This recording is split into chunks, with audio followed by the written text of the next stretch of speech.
Hi, how's your dog doing? Okay, so this is going to be a very long recording session that I'm doing right now. I'm recording this video, the next 4 videos, next 3 videos all in one session, so there's that.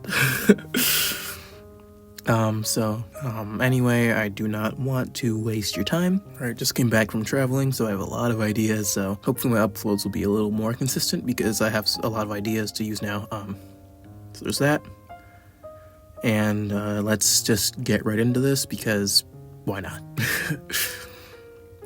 Okay, so clearly this video is going to be about, kind of connections between polyglottism and polymathy. But just to explain those terms to those who might not be so familiar with them, a polyglot is a person who speaks many languages, typically 5 or more, I believe. Maybe it's 4 or more, I can't recall. And a polymath is someone who is pretty well learned in a variety of fields. I'd say generally 3 or more, but as long as it's sustainable, I'd say. This is going to kind of combine a couple of different topics I've mentioned across my videos, so yeah, there's that. This video won't just be connections, but also how a lot of the times they can be very similar goals, and maybe how you could try to achieve both in your life and not to stick to one or the other, because I think that would result in more fulfillment in your life. So similarity between them is that they do require a lot of similar skills and abilities. For example, discipline is a very big one. Being disciplined to sit down every day, learn more about a language that you're focusing on, or even multiple if you're doing 2 or maybe even 3 at the same time. To focus on them requires a lot of the same discipline as, continuing to learn about a topic or an area of expertise every single day. You need the same discipline to learn.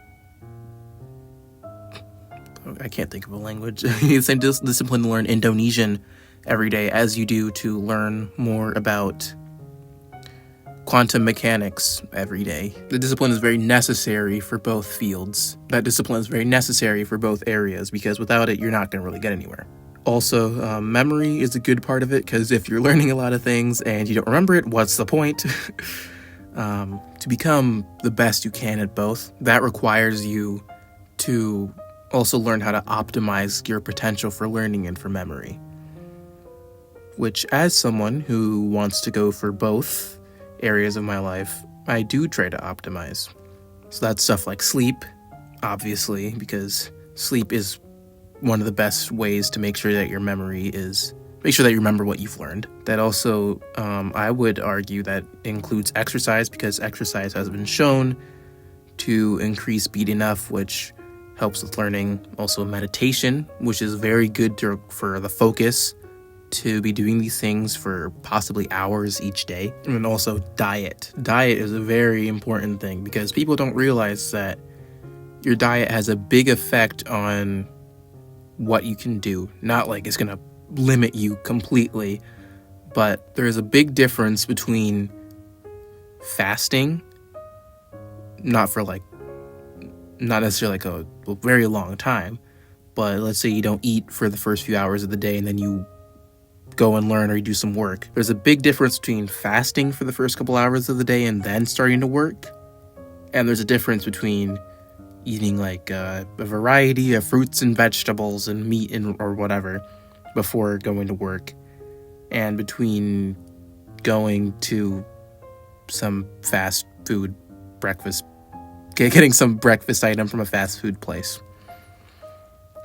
People forget that those types of things do influence you. How they influence your work and they influence your learning abilities. Another big connection between them is that they're both lifelong journeys. They are great time commitments.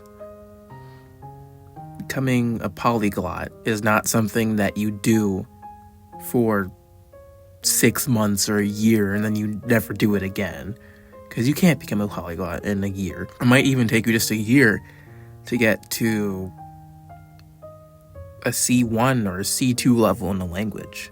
Depending on how quickly you learn, and the language doesn't matter for the purpose of what I'm talking about here. And similarly, learning about all these subjects is not something that you do for a year or a couple of months and then you're done for the rest of your life.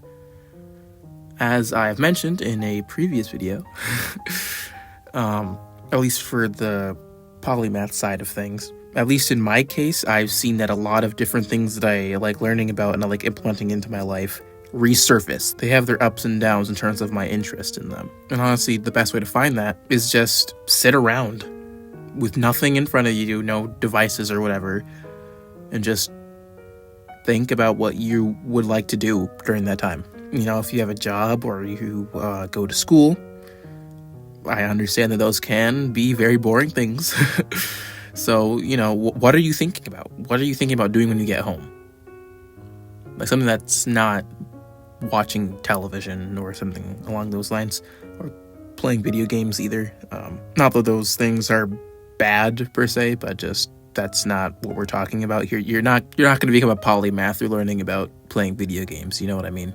Or television shows or whatever. So maybe when you're at your job and you are very bored and you just want to go home, and what you really want to do is you want to learn about architecture. That's just something you're really interested in. You love, I don't know, neoclassical architecture. You love Palladio. That's his name, right? Palladio. Was it Palladio? It's Andrea Palladio. Yeah. Palladio. You really love Palladio. I'll have to check. Okay, yes, okay.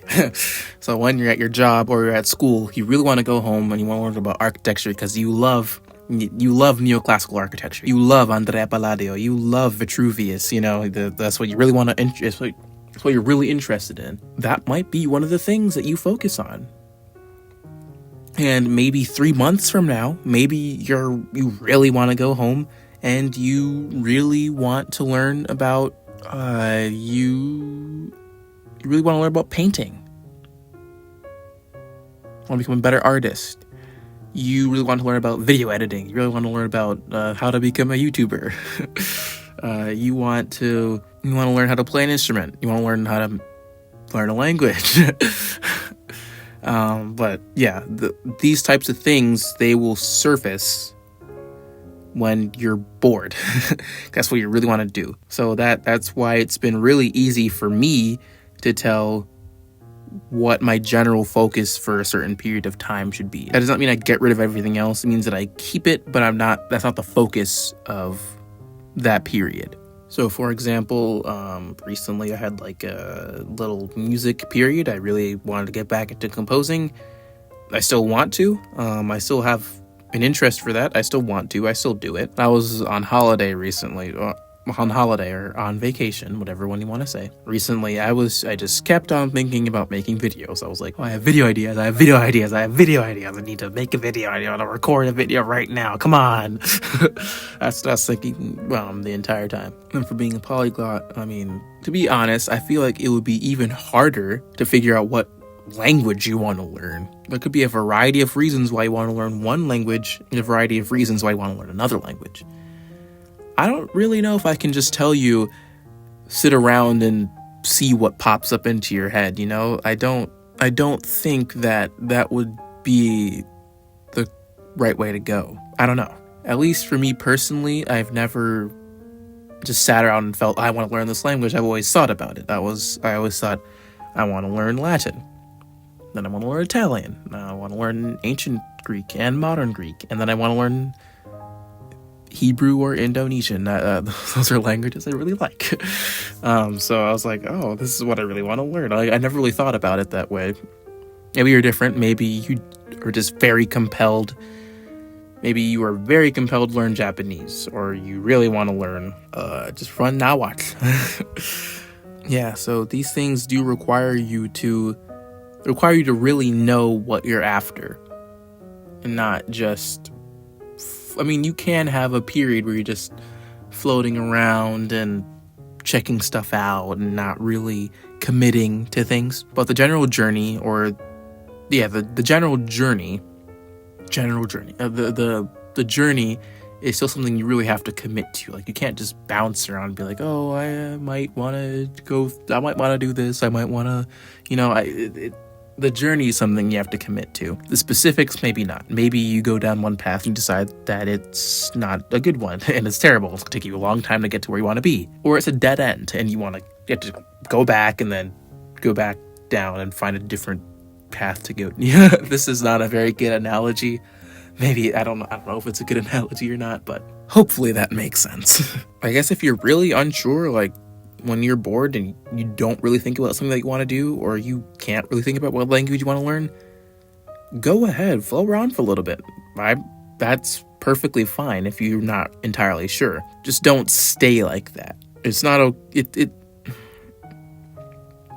something you might hear a lot from people who are into fitness or like gym bros or whatever. I don't know. They might, at least something I've heard quite a bit is, it's okay to be weak, but it's not okay to stay weak. That's kind of the message I'm going for. It's okay to float around and experiment with things a little bit, but it's not okay to stay that way for good, because then you're not going to really get anywhere. So it's perfectly okay to check out a language for a little bit. Maybe you don't like it. It's perfectly okay to experiment with an interest that really wasn't that great to begin with.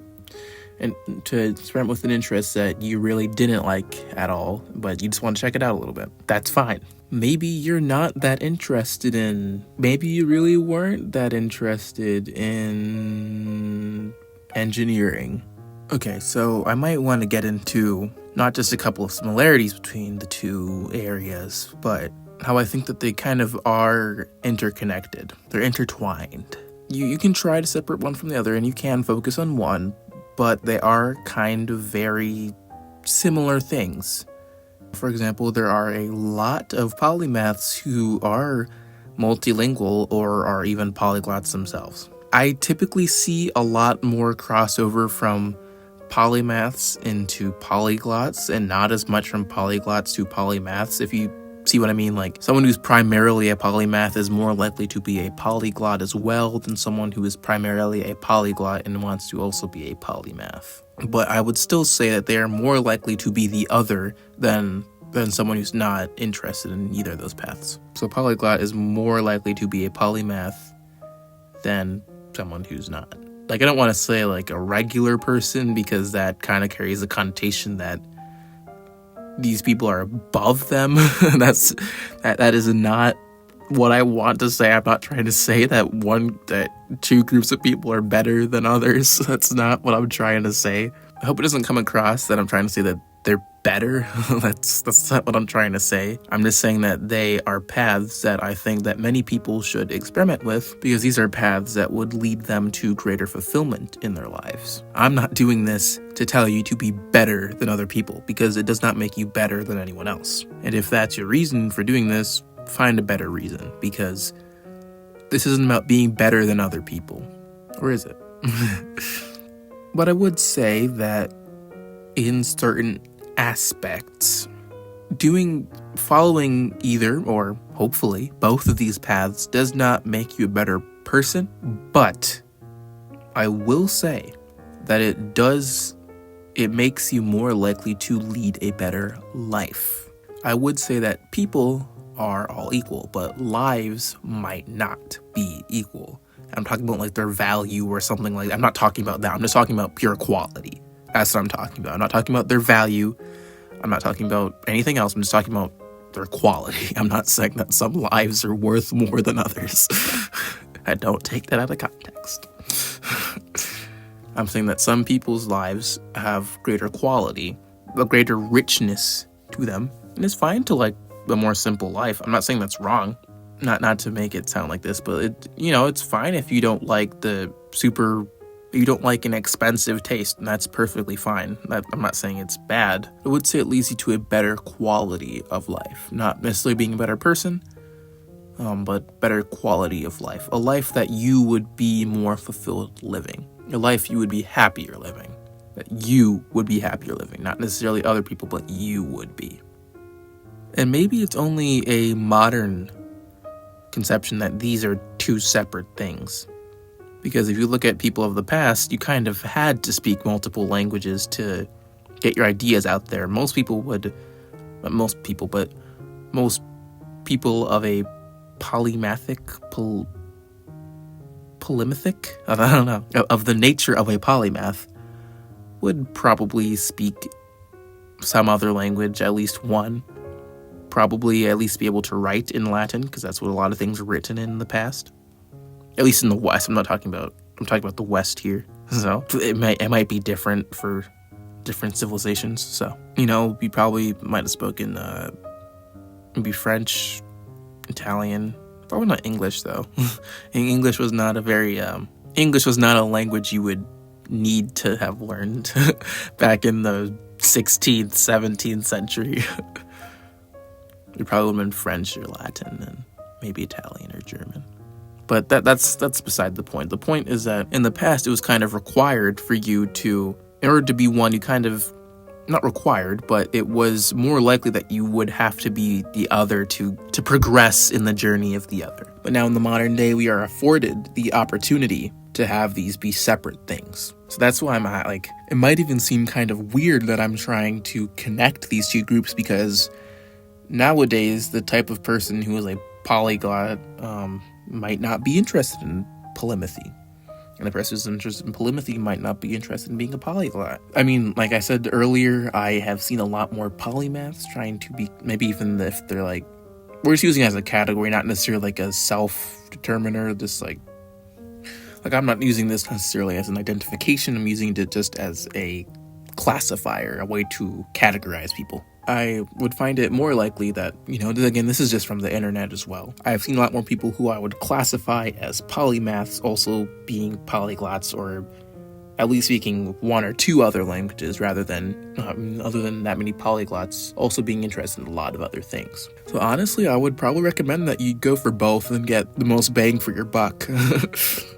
Because you're going to need a lot of the same skills for both of them. I know some people might think, oh, what's the point? I don't know. I don't travel that much. I'm not going to speak to other people in different languages. Oh, I have a regular day job. I'm not going to become an entrepreneur or some I'm not going to become some kind of entrepreneur or writer where I can afford to be a polymath and to use my knowledge for all this stuff. I mean, but you can use it.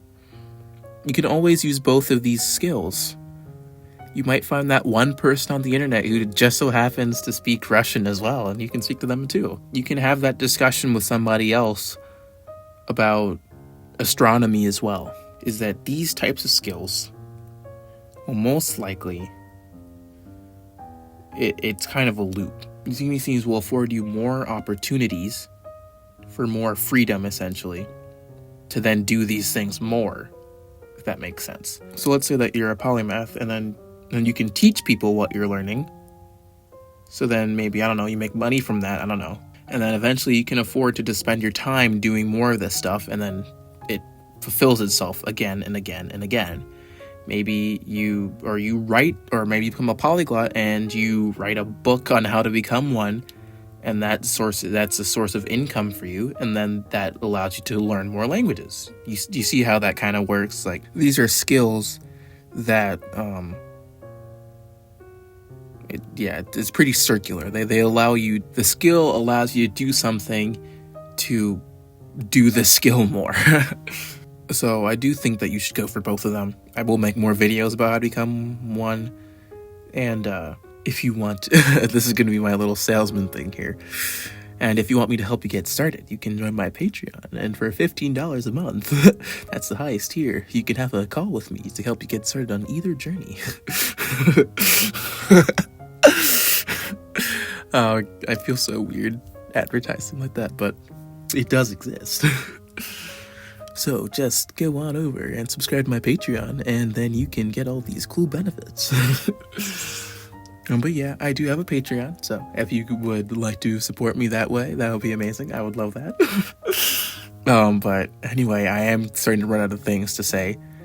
So, I guess the point is, since these things are so connected, they're so related, I think you should go for both, and that they will both lead you to greater fulfillment in life.